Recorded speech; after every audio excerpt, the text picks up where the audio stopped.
I will enter his gates with thanksgiving. Amen. I will enter his courts with praise.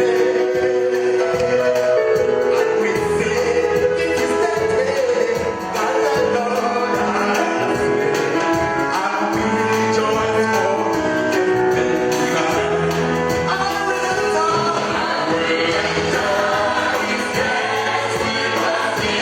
Praise God, brothers and sisters. Today I'm privileged to share the Word of God. And we are going to read the Word of God from two passages from Genesis 32 and 33. And I'll start with a story. A story is told of a man who was working on a building. And the building was around 60 stories high. And because of the schedule of the job, him and his colleagues were forced to work even at night. And as he was working at night, he happened to go by the edge of the wall. And he slipped and fell. But when he was falling, he managed to hold the edge of the wall with the edges of his hands. And as he was struggling to maintain and balance his force there, he stayed for around 2 minutes. And he was struggling to hold with the tips of his fingers. And finally he gave up and he fell. But not knowingly, the man fell on some scaffolds that were there. And all this long, when he was holding, he never saw the scaffolds.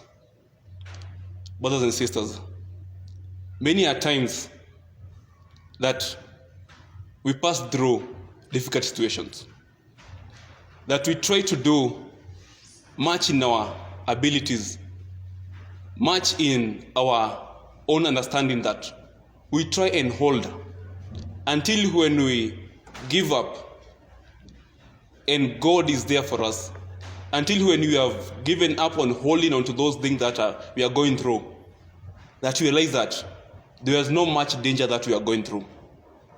And in the book of Genesis 32 and 33, it is evident that when Jacob was returning home, the whole of the chapter 32 and 33 talks about when Joseph was going back home. When Jacob was going back home in Genesis 32 and 33, it says that Jacob was very much afraid of his brother Esau. We all know what had gone between him and his brother Esau. And this time, as he was trying to go back home, he even sent messengers to go and talk to his brothers. He even devised ways to manipulate his brothers and saying my brother, I've gained a lot of wealth. Now I am not coming back home to take what belongs to you, but I have my own. At this time, he even divided the troop that was going back home with.